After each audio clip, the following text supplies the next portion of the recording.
8 November 2025 ngizoniphathela lezi ndondo nizibone ngamehlo. Sanibonani, Ndofasuthu TV. Ukhuzani King Dlamlese Mpungose nge-8 kuzobe kuyilanga le 4th annual spring picnic igcwalise All White izobe lapha eThekwini. Usually inokuba lapha se-Kings Park laphana People's Park kuleyo ndawo leyo. Right.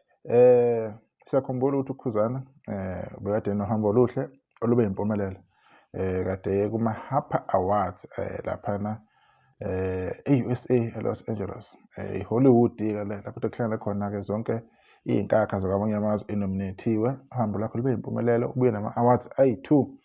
Siphinde sibonge ukubona bonke abantu ade benza sure ukuthi bayakhuluma ngalolu daba, abantu abangamsupport uKhuzani, abantu abakwezinye izinhlaka abancomile. Sibonge ukuthi bemenze etrend kakhulu ne-research yabo ke siyabonga ukuthi abantu ade qhathwe nabo banjani, angenelwa obani nobani mathi ungenile bezowathatha ama-awards. Siyayibonga yonke lonto, kukhombisa abantu ukuthi bebe-invested kakhulu kulolu hambo lukaKhuzani. Ilokho kuvele kufunakalayo uma ke uyinkosi yabantu ubaphethe, uyisilo sabo vele. Kuyafuna ukuthi na kube kanjalo abantu bekhulume ngayo yonke indlela, bekhombisa ukuthi na into yenzayo iyabonakala emphakathini. Right. Suyaphetha ke lo nyaka, sekuNovember manje sekusele uDisemba, usuyaphetha lo nyaka. Lo nyaka lo uKhuzani ngawuthatha ngokuthi eminye iminyaka few le uKhuzani ama-achievement wakhe kuyiwona ayikhulumelayo ukudlula ukuthi yena as a person akuveze lokho.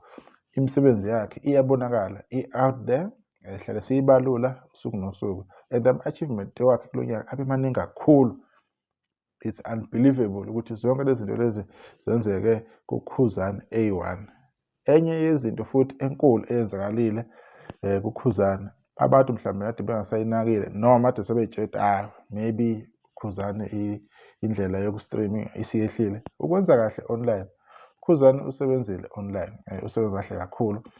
Uthole nezinto zakhe zakwa-Risa, izinto akade ayilinda, ekade beyibuza abantu besibelesela, besinyanyisa ngazo. You understand?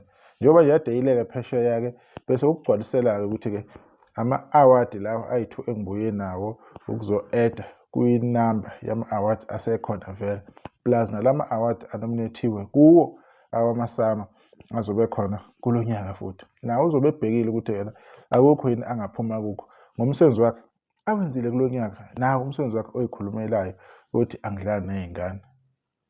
Best Maskandi album, best male artist, zonke izinto ezinjengalezo izinto ezobe siyibhekile kakhulu. Kodwa abantu kumele bekwazi bengakukhohlwa uKhuzani impumela yakhe ikhandwe abantu abamthandayo, abantu abambekela akhona, indlela yena ahlonipha ngayo, azehlisa ngayo emphakathini, i-brand yakhe, isiwe ayiprotecta ngakhona. Yizo zonke izinto lezo ukuthi be-understand, bezazi futhi ukuthi indlela oyiphatha ngayo ihamba isikhathi eside empilweni, ukuhlonishwa, i-recognition, nanokuthi iminyango ebingeke ivuleke igcina ivulekile nangelinye ilanga. So uKhuzani indlela ayiphatha ngayo akuyona i-fault yakhe ukuthi kwabanye abaculi engicabanga ukuthi bafanele izinto ezithize more than uKhuzani azizi kubo lezo zinto lezo. Wamenye ku-Spotify khathi kune-meeting laphana or conference ezokhuluma. Kwayekwa abantu engicabanga kumele beye. Ingoba yini? Kubhekakala izinto ezithize thina singazazi, including indlela wena oziphatha ngayo esihlanganaleni emphakathini, izinto oyiphostayo, izinto ehlele siyikhuluma siyikhuza ukuthi ukuyiphatha uma uyiciko kumele kuhambisane ne-brand yakho nabantu abangasebenzisana nabo. Izinto ezinjengalezo esisuke sikhuluma ngazo. Kodwa nje uhambo lakhe nje in short uKhuzani lube yimpumelelo kakhulu, and futhi kube into yokuqala nqa ukuthi if ethola ithuba lokunominate le overseas abuye na something. For the fact nominatiwe bekuyi-achievement lokho. Ukuthi nifila kanjani ngama-awards ayini ahamba kanjani, lokho is relevant. Yabona, akusenamsebenzi, akusenamthelela ukuthi na okwenzakalile yini. For the fact ukuthi igama lakhe lilaphayana kukhomba ukuthi kwi-profile yakhe iyakhula nabanye abantu ade bengamazi sebeyamazi. So angeke silindeke isikhathi eside-ke before siyibone-ke lezo ndondo lezo, lawo ma-awadi lawo, cause uthi uzokuveza lokho kuyi-performance enesiqinisekiso ukuthi izobe inhle kakhulu.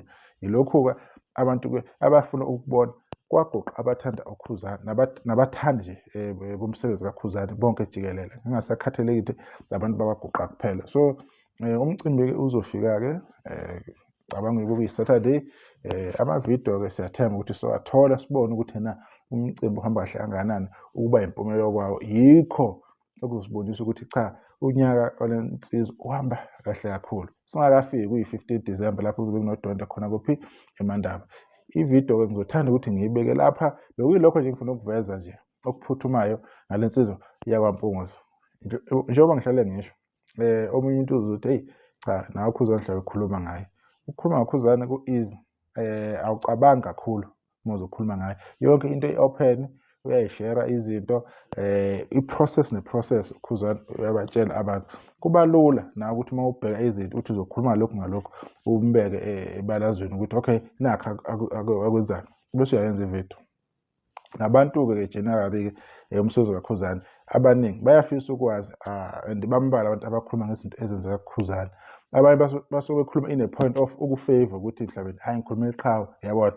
Kodwa nje ukuthi nje umuntu ayidissect into ayikhulume thoroughly, angize ngakubona mina lokho akwenzeki. Nabantu abenza amavidiyo basuke benza ividiyo kodwa ababi deep ngendlela ukuba kumele ibe deep ngakhona. So abantu abanjengathi kubalulekile ukuthi into enjengale siyenzisise so that kuzokwazeka ukuthi uKhuzani umuntu onjani, kahle kahle umsebenzi wakhe ungakanani and une-impact enjani ezweni, especially kumaskandi.